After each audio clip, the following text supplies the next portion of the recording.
कि क्या ऋषि सुनक के प्राइम मिनिस्टर बनने के बाद भारत और ब्रिटेन के बीच में जो डिप्लोमेटिक रिलेशनशिप है वो बेटर हो सकता है सिर्फ इसलिए क्योंकि वो इंडियन ओरिजिन के हैं, या इसका नुकसान होगा? पहले मैं सिर्फ एक ये लोगों को याद दिला दूं आशुतोष कि जब हम इंडियन ओरिजिन लीडर्स की बात करते हैं तो ये सफर कमला हैरिस से शुरू नहीं हुआ है। आज की तारीख में दुनिया भर में कम से कम ऐसे 200 लोग हैं 25 देशों में जो पर्सन्स ऑफ इंडियन ओरिजिन बहुत प्रोमिनेंट पोजीशंस में हैं। कम से कम 10 ऐसी दरअसल देश हैं। आप पोर्चुगल देख लें, आयरलैंड देख लें, लियो वराडकर की बात कर लें, हम मॉरिशस देख लें, जहां इंडियन ओरिजिन के लोग टॉप मोस्ट ऑफिस तक पहुंचे हैं, जहां नेतृत्व कर रहे हैं, देश की कमान संभाले हुए हैं। तो ये एक ऑनगोइंग प्रोसेस रहा है। इसको हाँ, जब आप G7 देशों की और विकसित देशों की बात करते हैं, वहां जब कोई इंडियन ओरिजिन पर्सन इतने टॉप पोजीशन पे पहुंच जाता है तो जाहिर सी बात है उसको और ज्यादा जो है फिर उसे एक तरीके से फुएल मिल जाती है।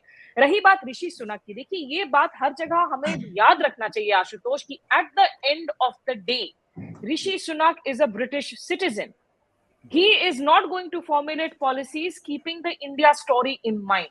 Personal relations अलग जगह हैं.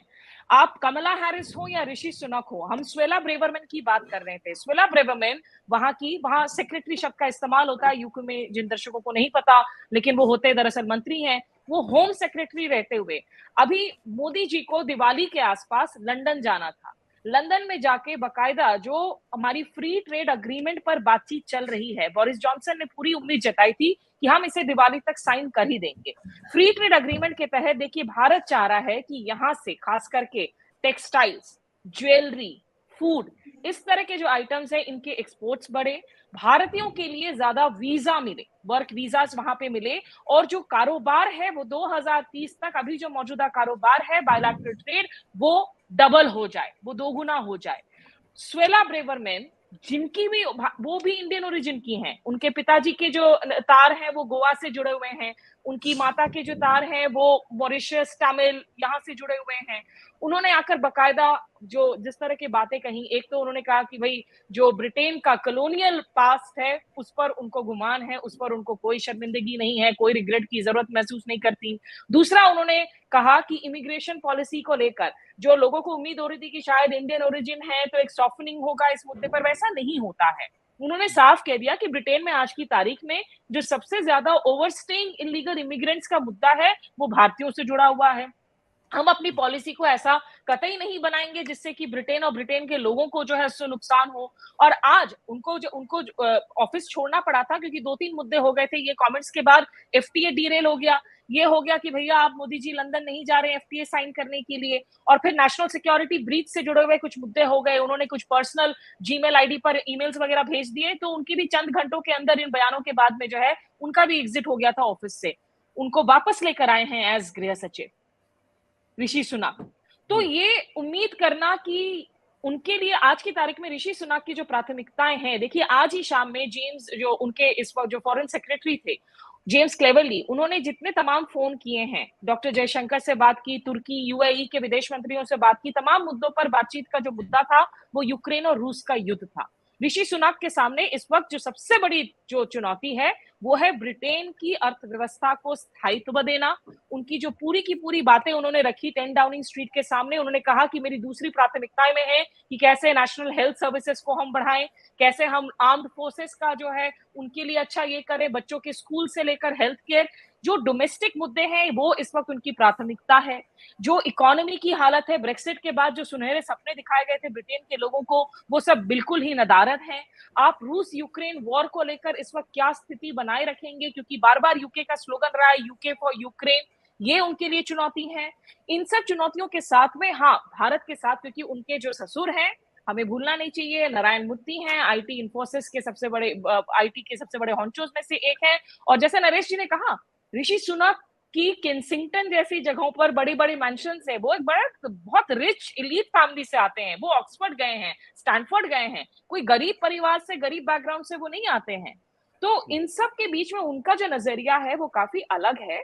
ये बिल्कुल इस मुगालते में नहीं रहना चाहिए कि वो आने के साथ ही जो है तुरंत इंडिया के साथ, इंडिया एक इंपॉर्टेंट मार्केट है ब्रिटेन के लिए विदाउट अ डाउट, और ऋषि सुनक की views on China is a little more hardline and clearer than perhaps a lot of other Britain के politicians which works in India's favour. लेकिन Rishi Sunak is not going to make his policies at the cost of Britain keeping India in mind. ये नहीं होगा। जब वो policy बनाएंगे तो उनके लिए ब्रिटेन ही प्राथमिकता रहेगी। हरि भाई, इस पर आप कुछ जोड़ना चाहेंगे जो बात स्मिता कह रही है कि वो क्या ऋषि बिल्कुल सुनक स्मिता चाहने जी के बिल्कुल स्मिता जी बिल्कुल सही कह रही है। वो ब्रिटेन में पैदा हुए हैं, ब्रिटेन में उनकी एजुकेशन हुई है, वहीं पे पले बड़े हैं, सब कुछ है। ब्रिटेन के आज की डेट में प्रधानमंत्री हैं। हिंदुस्तान का वो क्या सोचेंगे, कितना सोचेंगे, जो उनकी फॉरेन पॉलिसी को इंटरेस्ट में आएगा उस हिसाब से वो अपने सारे फैसले लेंगे। हिंदुस्तान को कहीं कोई कंसेशन देना उनकी फॉरेन पॉलिसी में अगर एग्जिस्ट करता होगा तो मिलेगा, नहीं तो नहीं मिलेगा। तो उनको तो पहले अपने देश के इंटरेस्ट देखने हैं ना। बाकी हम उनसे क्या उम्मीद करते हैं, फॉरेन पॉलिसी को ऐसे कुछ एक आध प्राइम मिनिस्टर के आने जाने से कोई बदलती तो है नहीं। हिंदुस्तान एक बहुत बड़ा मार्केट है, डिफेंस का मार्केट है, बाकी दुनिया भर की चीजों का मार्केट है, हमारे उनके बहुत पुराने रिश्ते हैं, तो वो चीजें उसी के तरीके से चलती रहेंगी। बल्कि होएगा उल्टा आशु जी, कि जब जब हिंदुस्तान से किसी भी मसले में डील करना पड़ेगा, ऋषि सुनक एक ज्यादा अंडर प्रेशर में आ जाएंगे कि साहब उनके विरोधी कहेंगे साहब देखो ये तो हिंदुस्तान के हैं, ये तो हिंदुस्तान के दामाद हैं, तो इन्होंने तो उनको हिंदुस्तान को कंसेशन दे दिया। तो उस तरह की स्क्रूटनी उनकी ऋषि सुनक की कहीं ज्यादा होगी। जो काम हिंदुस्तान के साथ में बोरिस जॉनसन आसानी से कर सकते थे, वो ऋषि सुनक को करने के लिए बहुत एफर्ट करने पड़ेंगे। हो सकता है वो करने को वो कहेंगे पहले मैं अपने यहाँ तो ठीक से जमा लूं, हिंदुस्तान में मैंने क्या करना है, हिंदुस्तान से मुझे कोई वोट नहीं मिला, हिंदुस्तान से मुझे कुछ मिल नहीं रहा है, मैंने क्या करना है हिंदुस्तान का, मतलब मेरे मेरे प्रधानमंत्री बनने में हिंदुस्तान का योगदान क्या है, वो उनका जरूर करेंगे जो वहां उनका वोटर है। उनको हिंदुस्तान के लोगों से वोट मिले, वो जो उस तरह के जो हिंदुस्तान के इमिग्रेंट उनसे वोट मिले, उनका वो ख्याल करेंगे, उनके फेवर में कोई पॉलिसी तय करेंगे, ऐसा कुछ करेंगे। लेकिन फॉरेन पॉलिसी के मसले इन चीजों पर तय नहीं होते। फॉरेन पॉलिसी के मसले आपकी क्या इकोनॉमिक वैल्यू उस पर तय होते हैं, फॉरेन पॉलिसी के मतलब आपके स्ट्रेटेजिक वैल्यू क्या उस पर तय होते हैं, फॉरेन पॉलिसी मसले के इंटरेस्ट आपसे सब उन चीजों सब चीजों पर तय होते हैं। मेरा क्या ओरिजिन है, वो अब मैं तीसरी चौथी जनरेशन का ओरिजिन उसका मुझे क्या ले। अच्छा समझ में नहीं आ रहा है, स्मिता जी कह रही थी हिंदुस्तान के कौन से जिले से साहब वो आते हैं। अब इस बात का सवाल खड़ा हो रहा है कि साहब वो तो पहले पहले जब वो हिंदुस्तान था तब वो गुजरांवाला था, भी वो गुजरांवाला तो पाकिस्तान में, तो पाकिस्तान कहेंगे कि हमारे ओरिजिन के हैं, उनको कहने से कौन रोक लेगा कि हमारे ओरिजिन के हैं। तो ये ओरिजिन वाला मसला जो ठीक है, वो हिंदू फेथ को मानते हैं, हिंदू हैं, ये आप कह सकते हैं। अब उनका ओरिजिन जो है, मतलब ये तो मुझे तो समझ नहीं आ रहा। जो ये कह रहे हैं कि हिंदुस्तान के ओरिजिन जरा पता तो बताएं भाई, कोई उनके दादा परदादा का किसी का नाम तो बताएं, वो जो तो पाकिस्तान में चली। तो ये सारी चीजें हैं। बाकी फॉरेन पॉलिसी मसले बहुत बहुत बहुत ध्यान से बहुत समझ के हमारे क्या इंटरेस्ट सर हो रहे हैं, आपकी वैल्यू क्या है, आपका आपका हमारे स्ट्रैटेजिक में आपका कहाँ प्लेस कर रहे हैं, उसकी इंपॉर्टेंस क्या है, आप कितना हमसे खरीदेंगे, कितना बड़ा मार्केट आप हमें देंगे, आपकी खुद की इकोनॉमिक वैल्यू का, आपकी इकोनॉमी का साइज कितना, उन सब चीजों पे फॉरेन पॉलिसी के मसले तय होते हैं। तरह की चीजों पे फॉरेन पॉलिसी के मसले तय नहीं होंगे। सत्य हिंदी का ऐप डाउनलोड करें गूगल प्ले स्टोर पर।